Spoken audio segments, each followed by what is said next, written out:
Bismillahirrahmanirrahim. Assalamualaikum warahmatullahi wabarakatuh. Selamat pagi anak-anak. Semoga sehat selalu. Alhamdulillahirabbil alamin.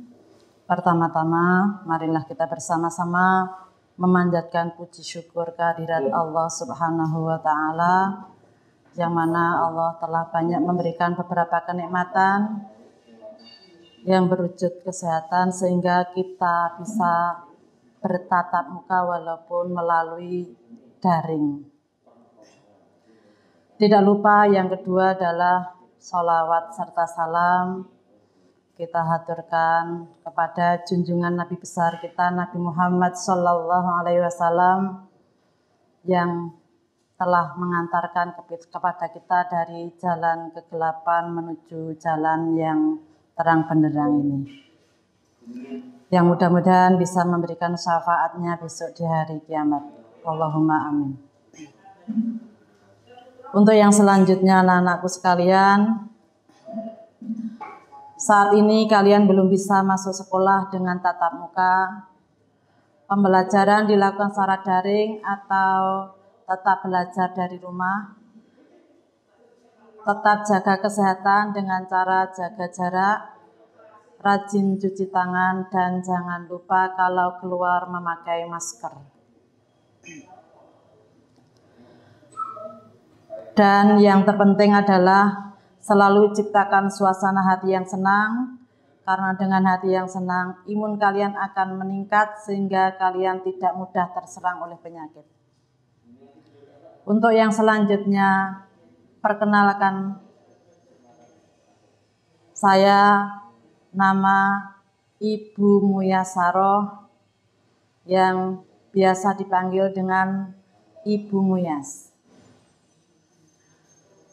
Dan mata pelajaran yang saya ampu tugas dari kepala sekolah yaitu mata pelajaran Sejarah Kebudayaan Islam atau yang sering disingkat SKI.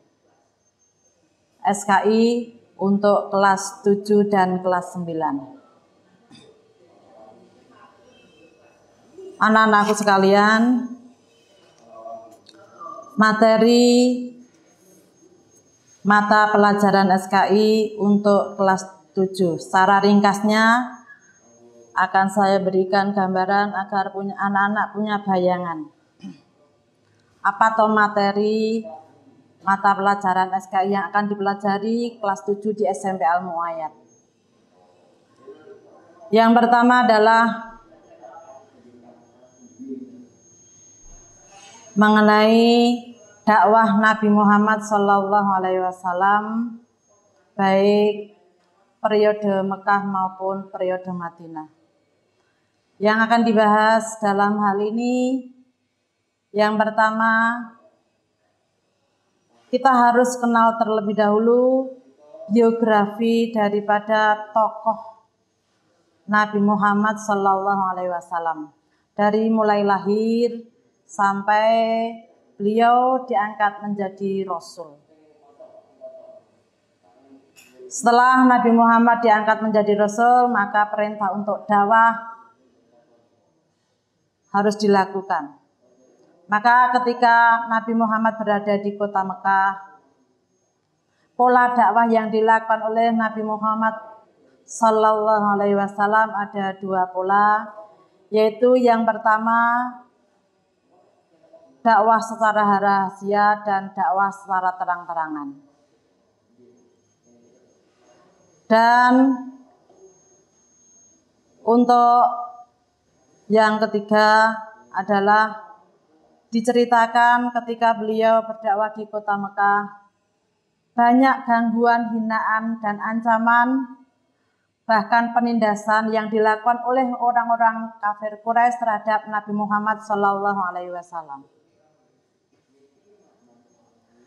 Ketika Nabi Muhammad SAW berdakwah di kota Mekah, misi daripada dakwah Nabi Muhammad SAW ketika berada di kota Mekah yang pertama adalah bahwa Nabi Muhammad diutus oleh Allah Subhanahu wa taala sebagai rahmatan lil alamin, rahmat bagi alam semesta. Yang kedua, pembawa kedamaian dan kesejahteraan. Yang ketiga, pembawa kemajuan masyarakat. Kemudian materi yang kedua, setelah diceritakan dakwah Nabi Muhammad di Mekah, kemudian dilanjutkan dakwah Nabi Muhammad di Madinah. Kalau tadi di kota Mekah itu dakwahnya dengan rahasia dan terang-terangan, kalau di Madinah dakwahnya lebih agak mudah karena lebih dipengaruhi oleh letak geografis. Dakwah yang beliau berikan adalah dakwah bilhal, yaitu dengan memberikan contoh atau perbuatan yang nyata. Ketika Nabi Muhammad SAW di kota Mekah, langkah-langkah strategis yang ditempuh oleh Nabi Muhammad setelah sampai di kota Madinah antara lain yang pertama membangun masjid, menjalin persaudaraan, menggalang kerukunan dan membangun pasar. Dan perlu diingat anak-anak bahwasanya Nabi Muhammad di Madinah juga tidak aman-aman saja, karena ketika Nabi Muhammad di Madinah juga mengalami beberapa peperangan atau yang dikenal dengan istilah Ghazawat, antara lain perang Badar, perang Uhud, dan perang Khandaq. Demikian materi SKI kelas 7. Yang selanjutnya, tadi saya katakan saya ngajar SKI kelas 7 dan SKI kelas 9. Materi SKI kelas 9 antara lain, yaitu yang pertama diceritakan mengenai sejarah masuknya Islam ke Nusantara. Jadi Islam masuk ke Nusantara itu melalui para pedagang yang berasal dari Arab, dari Gujarat dan Persia. Di dalam pembelajaran mapel SK ini dikatakan bahwasanya kapan datangnya Islam atau masuk ke Nusantara itu banyak pendapat. Di antaranya ada yang mengatakan abad ke-5, abad ke-7, abad ke-11, abad ke-13. Walaupun terjadi perbedaan pendapat, namun tidak terjadi pertentangan. Karena dari pendapat satu, pendapat yang kedua, pendapat yang keempat, semuanya dibuktikan dengan bukti-bukti. Misalnya, Islam masuk ke Nusantara abad ke-13, apa buktinya? Buktinya adalah munculnya kerajaan-kerajaan Islam di Nusantara. Misalnya kerajaan di Sumatera. Yang berdiri di sana adalah adanya kerajaan Samudra Pasai, kerajaan Aceh Darussalam, dan lain sebagainya. Kemudian ada yang mengatakan juga bahwasanya Islam masuk ke Nusantara itu abad ke-11.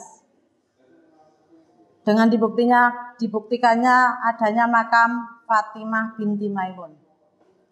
Dengan bukti-bukti yang ada tersebut, maka kapan masuknya Islam ke Nusantara tidak terjadi pertentangan. Yang selanjutnya materi yang kedua untuk kelas 9 adalah tadi sudah saling sedikit, yaitu berdirinya kerajaan-kerajaan Islam di Nusantara. Yang dibahas di kelas 9 ini adalah kerajaan Islam di Sumatera, yaitu Samudra Pasai dan Aceh Darussalam, kerajaan di Pulau Jawa, yaitu kerajaan Demak, kerajaan Pajang, dan kerajaan Mataram. Dan yang terakhir, kerajaan di Sulawesi, yaitu kerajaan Goa dan Talu. Materi yang terakhir kelas 9 untuk mapel SKI yaitu dibahas mengenai para tokoh yang berjasa dalam menyebarkan agama Islam di Nusantara. Yang sering kita kenal yaitu adanya Wali Songo. Wali Songo sangat berjasa dalam penyebaran agama Islam khususnya di Pulau Jawa. Seandainya Wali Songo tidak ada, maka mungkin sampai sekarang pun kita masih dikatakan jahiliyah. Karena di mana-mana masih ada istilahnya sesajen. Oleh Wali Songo hal tersebut dihilangkan sedikit demi sedikit. Nah itu sekilas mengenai materi mata pelajaran SKI kelas 9. Sebentar. Terus materi sudah penutup ya Pak ya. Anak-anakku semuanya, mulai lagi. Anak-anakku semuanya, yang terakhir pesan saya agar anak-anak tetap semangat, jaga imun, selalu berdoa agar pandemi COVID-19 ini segera berakhir. Kurang lebihnya mohon maaf. Sebentar. Dan untuk mapel SKI dan SKI kelas 7 dan elak banget ya Pak ya. Dari awal. Kalau nanti berbeda. Ketika kita potong akan berbeda. Dari penutup semuanya dengan kurang. Materi tadi sudah ya? Tadi sudah ya Pak ya? Saya kira terakhir katanya.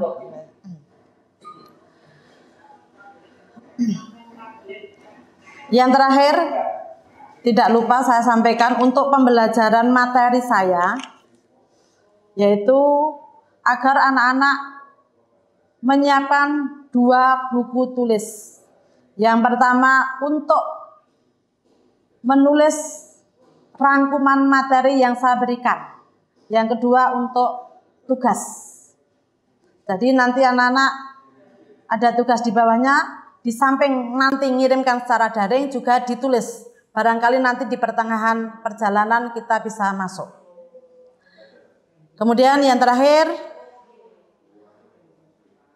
pesan saya adalah anak-anak tetap semangat, jaga imun, dan selalu berdoa agar pandemi COVID-19 ini segera berakhir.